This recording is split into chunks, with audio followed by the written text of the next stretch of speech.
D A Khan کے لوگوں کے لیے میرا ایک میسج ہے. دیکھیں, ہماری طاقت آپ لوگ ہیں. ہم نے سیاست آپ لوگوں کے لیے کی ہے. ہمارے اوپر جو مشکلات آئیں اپنے ایک اصولی موقف کی طرف سے آئیں, ایک اصولی موقف کی وجہ سے آئیں. ہم بے غیرت نہیں ہیں. پریس کانفرنس ہم بھی کر سکتے تھے, لیکن ہم بے غیرت نہیں ہیں کیونکہ ہم ڈی اے خان کے نمائندے ہیں.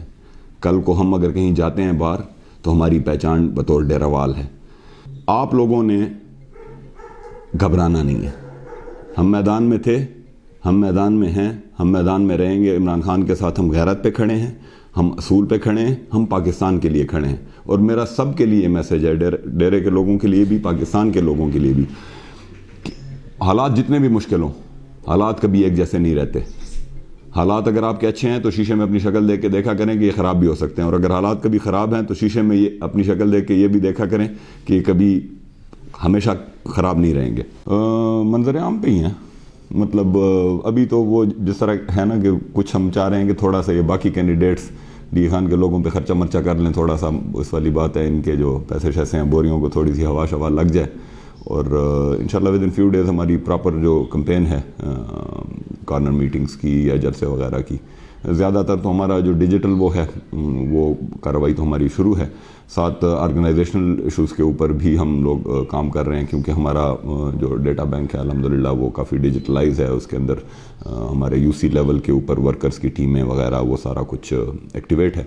تو ایک جو پراپر کمپین کا وہ ہے وہ نیکسٹ فیو ڈیز میں انشاءاللہ سٹارٹ ہو جائے گا. ہمارے 3 حلقوں پہ داخلے ہیں, NA44, PK113 اور PK112, یعنی سٹی 1 اور سٹی 2 اور NA کا حلقہ. کمپین نہیں کرنے دیں گے, جیلوں میں ڈال دیں گے, زیادہ سے زیادہ کیا کریں گے, پھانسی تو نہیں دیں گے نا. ہم کوئی دہشت گرد تو نہیں ہیں, ایک پولیٹیکل پارٹی ہیں, ہمارا حق ہے.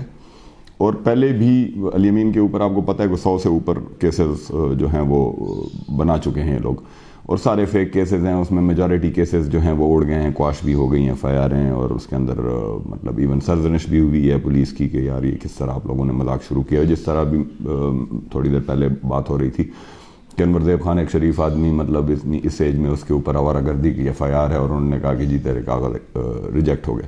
یہ اتنے بڑے بڑے نام چلے گئے, سینٹر میں چلے گئے, جی وہ فلانا چلا گیا تو فلانا چلا گیا تو اسد عمر چلا گیا تو یہ چلا گیا وہ چلا گیا. کوئی فرق پڑا؟ اسلام آباد کا میرے خیال میں کل سروے آیا ہے, PTI 60% پلس ہی ہے. تو کہنے کا مقصد یہ, آغاز چلا گیا وہ پہلے جی خٹک صاحب کے پاس چلا گیا, پھر جب اس کو پتہ چلا کہ جی خٹک صاحب کی تو داد نہیں کر رہی ہے تو لوٹا لوٹا کے نعرے لگتے ہیں. ابھی شاید اس نے مولانا صاحب کے ساتھ الحاق کر لیا ہے. اسی طرح ٹانک سے جس نے اعلان کیا تھا ان کے ساتھ وہ TLP میں شامل ہو گیا ہے. احتشام ابھی تک جو ہے وہ ٹکٹ نہ لے کے آزاد لڑنے کے چکروں میں ہے. تو یہ ان انڈیویجولز کے جانے سے کوئی فرق نہیں پڑتا. PTI کی پاپولیرٹی, اگین جس طرح میں نے کہا کہ PTI کی پاپولیرٹی یا PTI کی آئیڈینٹی عمران خان ہے. عمران خان کو کسی کے جانے سے فرق نہیں پڑا, تو ہمارے لوکلی بھی کسی کے جانے سے ہمیں کوئی فرق نہیں پڑتا. آئیڈیالوجی کا ووٹ ہے, ووٹ عمران خان کا ووٹ ہے, کیونکہ اس نے وہ شعور دیا, اس نے وہ میسج دیا. میں اگر آج ہوں اور اگر مجھے 4 یا 6 یا 10 لوگ سنتے ہیں, وہ اس لیے سنتے ہیں کہ they see in me a relaying device of Imran خان's message. میں اگر آج آزاد کہہ دوں نا کہ جی میں PTI کے ساتھ نہیں اور میں آزاد الیکشن لڑتا ہوں, شاید میں کونسلر بھی نہ بن سکوں. ابھی کل خیبر پختونخوا کی حکومت نے ایک قانون کی کیبنٹ نے اپروول دی ہے جس کے مطابق وارنٹ کے بغیر آپ کسی کو پکڑ سکتے ہیں. بھائی یہ کس دنیا کا قانون ہے؟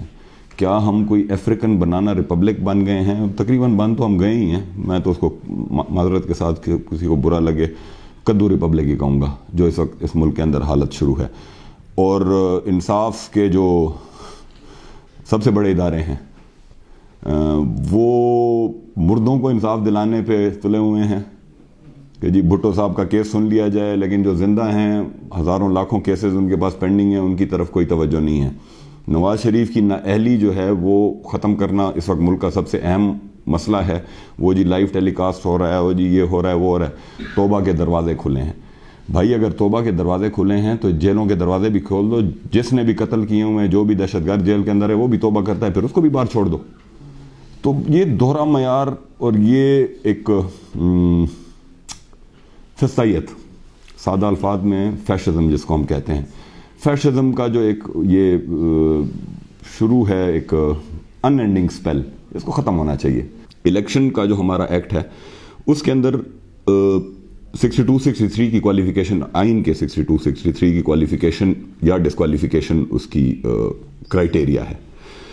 جب تک کوئی کنوکٹڈ نہیں ہے, مطلب سزا یافتہ نہیں ہے, اس وقت تک اس کو آپ الیکشن لڑنے سے نہیں روک سکتے, ایون اگر وہ جیل میں ہو, ایون اگر وہ اس حد تک مفرور ہو گیا ہو کہ اس کے مطلب جائیداد کھرک ہو جائے, XYZ جو بھی اس کے پروسیجرز ہوتے ہیں. اور علی امین تو پروٹیکٹیو بیل میں تھا ہائی کورٹ کی, جو کہ ریکارڈ پہ ہے. ڈسٹرکٹ پبلک پراسیکیوٹر سے جب رائے مانگی گئی RO صاحب نے, تو اس میں کلیئرلی لکھا ہے کہ یہ بندہ ایبسکانڈر نہیں ہے اور اس کو ہائی کورٹ نے بیل دی ہوئی ہے. تو RO صاحب کی مجبوریاں, شاید واٹس ایپ پہ ان کو کوئی آرڈر آ گیا ہوگا کہ بھائی بس تو گڑز مار, انہوں نے گڑز مار دیا, لیکن انشاءاللہ وہ فیصلہ ان کا اٹھ جائے گا. دوسری بات یہ دیکھیں, campaign age is just a number, اور الحمدللہ میجر صاحب کے 3 مشٹنڈے بیٹے ہیں, تو کمپین ہم کریں گے.